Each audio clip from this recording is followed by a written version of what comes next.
काही दिवसापासून बंटी आणि बबली हे राज्यात दौरा करतायत।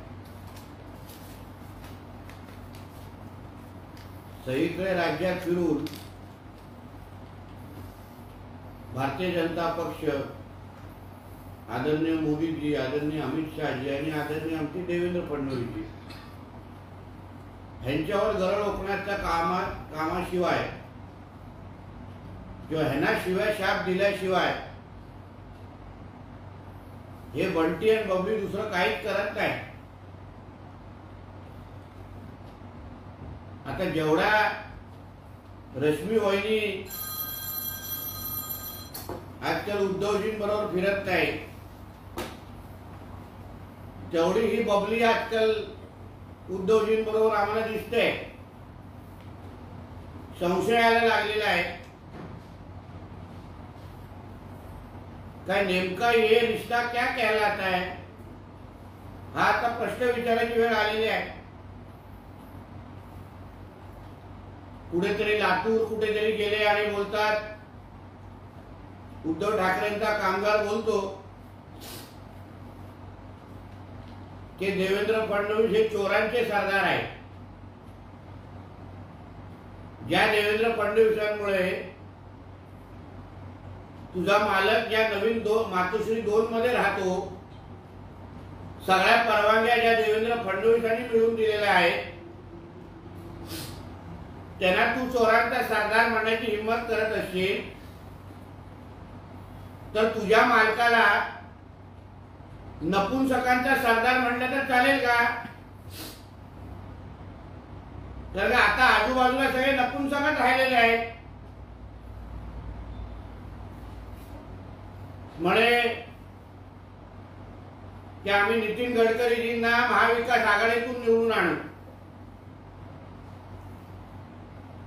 अरे बाबा, तू स्वतःच्या मुलाला पहिला वरळीतून निवडून आणून दाखव महाविकास आघाडीच्या नावाने, मग आमच्या नितीन गडकरी साहेबांबद्दल विचार कर।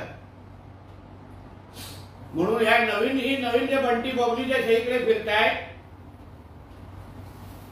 उगाच बोंबाबोंब जे करतायत, थोडा पत्रकार मित्रांना मी विनंती करेन, कधीतरी समोर बसलेली गर्दी दाखवा। तुळजापूर मध्ये सगळं खुलं मैदान होतं, खाली खुर्च्या होत्या। म्हणून ह्या बंटी बबलीला महाराष्ट्रात कोणीही गांभीर्याने घेत नाही। म्हणून पाहिजे तेवढं बोंबलत राहावं, पाहिजे त्याला खडी फोडावं, कोणीही महत्व देत नाही। सकाळी भांडूपच्या देवानंद बोलतो की दिल्ली समोर म्हणे लाचार, व्यापाऱ्यांसमोर लाचार। म्हणून हे आमचे मुख्यमंत्री साहेब आणि उपमुख्यमंत्री अजित दादा हे दिल्लीकडे गेले। लाचारीचं आता दुसरं नाव उद्धव ठाकरे झालेलं आहे। कारण का मातोश्रीची नवीन 10 जनपद मध्ये बसलेल्या मम्मी समोर किती झुकायला लागतंय हे आता लोकसभेचे जेव्हा सीट जाहीर होतील तेव्हा दिसतील। महाविकास आघाडीची सत्ता असताना वाकून गळ्यात बेल्ट लावायला लागला, जो आता गायब झालेला आहे। आता तुरु पूर्ण राज्यामध्ये फिरण्याचं काम सुरू आहे। आणि जेव्हा जनतेला गरज होती, मुख्यमंत्री म्हणून आधार देण्याची गरज होती, तेव्हा गळ्याला बेल्ट लावायचं नाटक नौटंकी केली आणि घर सोडण्याची पण हिंमत दाखवली नाही। म्हणून कितीही बोंबाबोंब करून दे ह्या बंटी बबलीला, महाराष्ट्राच्या जनतेवर काही फरक पडणार नाही। बोला। संजय राऊत असं म्हणतात की रोहित पवार यांचा छळ केला जात आहे, त्यांच्या कुटुंबियांचा पण छळ केला जात आहे। म्हणजे चोऱ्या माऱ्या करायच्या, भ्रष्टाचार करायचा, शेतकऱ्यांच्या कारखान्यांच्या नावाने शेतकऱ्यांचे पैसे लुटायचे, वीज बिल MSEBीचं भरायचं नाही आणि विचारणं झालं तर त्याचं नाव छळ द्यायचं. तुम्हाला व्यवसाय करायचा असेल, व्यापार करायचा असेल तर व्यवसाय आम्हीही करतो, पण सगळं काय सुरळीत भरतो, कोणाचा छळ करत नाही, खिचडीच्या नावाने चोरी करत नाही, कोविडच्या नावाने चोऱ्या करत नाही. म्हणून उगाच जे सत्य आहे त्याच जोरावर कारवाई सुरू आहे. म्हणून रोहित पवारला अगर काय लपवायचं नसेल, घाबरायचं नसेल तर उत्तर द्यावं ना ईडीला. कशाला तू घाबरायची आणि एवढा तळतळ फपाट करायची गरज आहे? संजय राऊत म्हणतात महायुतीचे जे जागा वाटपाच्या बातम्या बाहेर येतात त्याच्यावर की डुप्लिकेट शिवसेनेचं नशीब हेच आहे. उद्धव ठाकरे यांच्या नेतृत्वाखाली आम्ही 23 जागा लढत होतो आणि 23 जागा आताही लढू, पण जे डुप्लिकेट आहे त्यांच्या वाटेला 5 जागा सुद्धा येत नाहीत. जागेचे तुकडे कुत्र्यांचे हाडूक फेकावं अशी फेकलेल्याची बातमी वाचत आहे. महाविकास आघाडीच्या ज्या बैठका होतात ना तेव्हा हड्डीचे तुकडे कोणाला फेकले जात आहेत, बिस्किट कोणाला फेकले जात आहेत हे आता येणाऱ्या दिवसामध्ये कळेल. उद्धवजी लवकरच आम्ही ऐकतोय की फायनल चर्चेसाठी दिल्लीला त्यांना जायला लागणार आहे 10 जनपथला आणि तिथे पाय दाबल्याशिवाय काय जागा मिळणार नाहीये.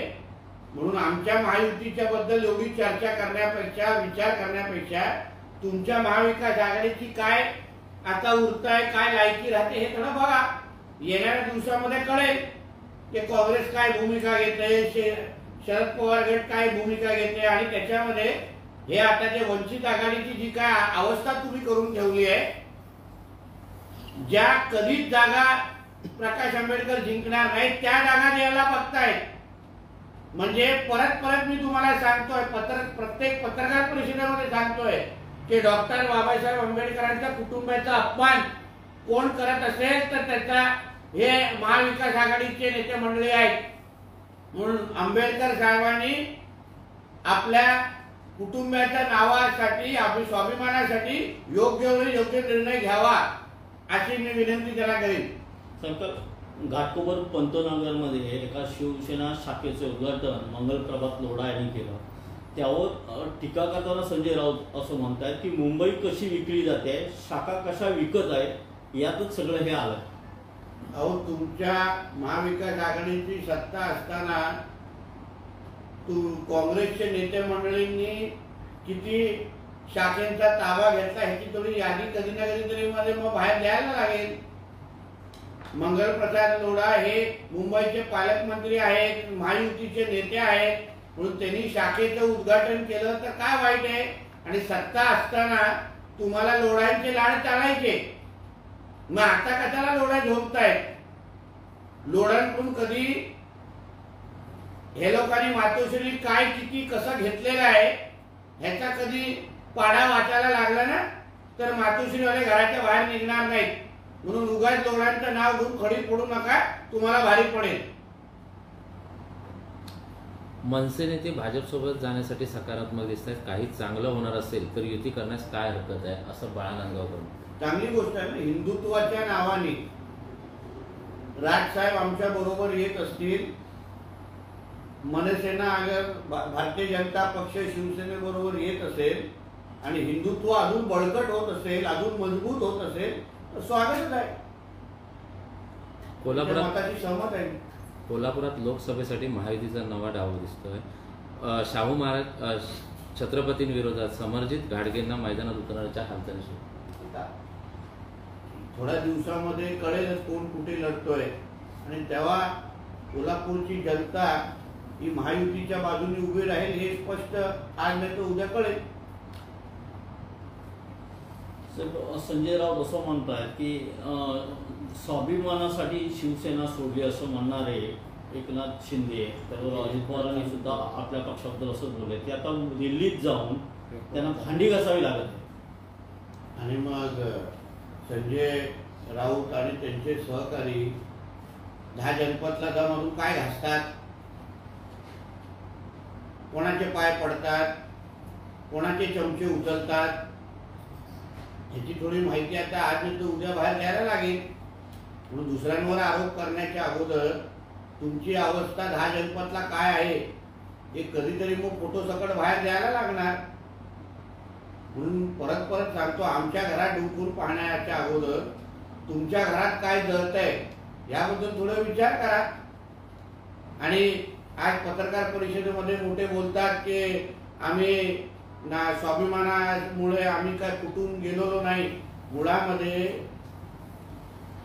उद्धव ठाकरेंच्या कामगाराला कोण स्वीकारायला तयार नाही, ही वस्तुस्थिती आहे. कोणालाही ही घाण पक्षात नको म्हणून अजूनपर्यंत हे आला भांडूप मध्ये उभं म्हणजे तिथे बोंबलायला ठेवलेला आहे. म्हणून त्यांनी कितीही वल्गना केल्या ना तरीही त्याला कोण स्वीकारणार नाही. ना शिंदे साहेबांची शिवसेना स्वीकारणार नाही, भारतीय जनता पक्ष स्वीकारून उगाच स्वतःची लाल करायची बंद केली पाहिजे. बारामती लोकसभेच्या निवडणूक रिंगणात सुनीत्रा पवार आणि सुप्रिया सुळे यांचा सामना होणार असल्याची जोरदार चर्चा सुरू असताना काल सुनीत्रा पवार आणि सुप्रिया सुळे यांची गळाभेट झाली. आपण याकडे कसं पाहतो? चांगली गोष्ट आहे. मला वाटतं निवडणुकीच्या रिंगणामध्ये किंवा मैदानामध्ये एक अशा पद्धतीच्या अगर वातावरण सकारात्मक वातावरणामध्ये अगर लढाई झाली आणि शेवटी लोकशाहीमध्ये जनतेला निवडायचं असतं, कोणाला खासदार बनवायचं, कोणाला आमदार बनवायचं, म्हणून वैयक्तिक हेवेदावे न ठेवता अगर जनतेवर सगळ्या गोष्टी सोपवल्या आणि असं सकारात्मक वातावरण केलं तर मला वाटतं त्याच्या बाबतीत समाधानच आहे.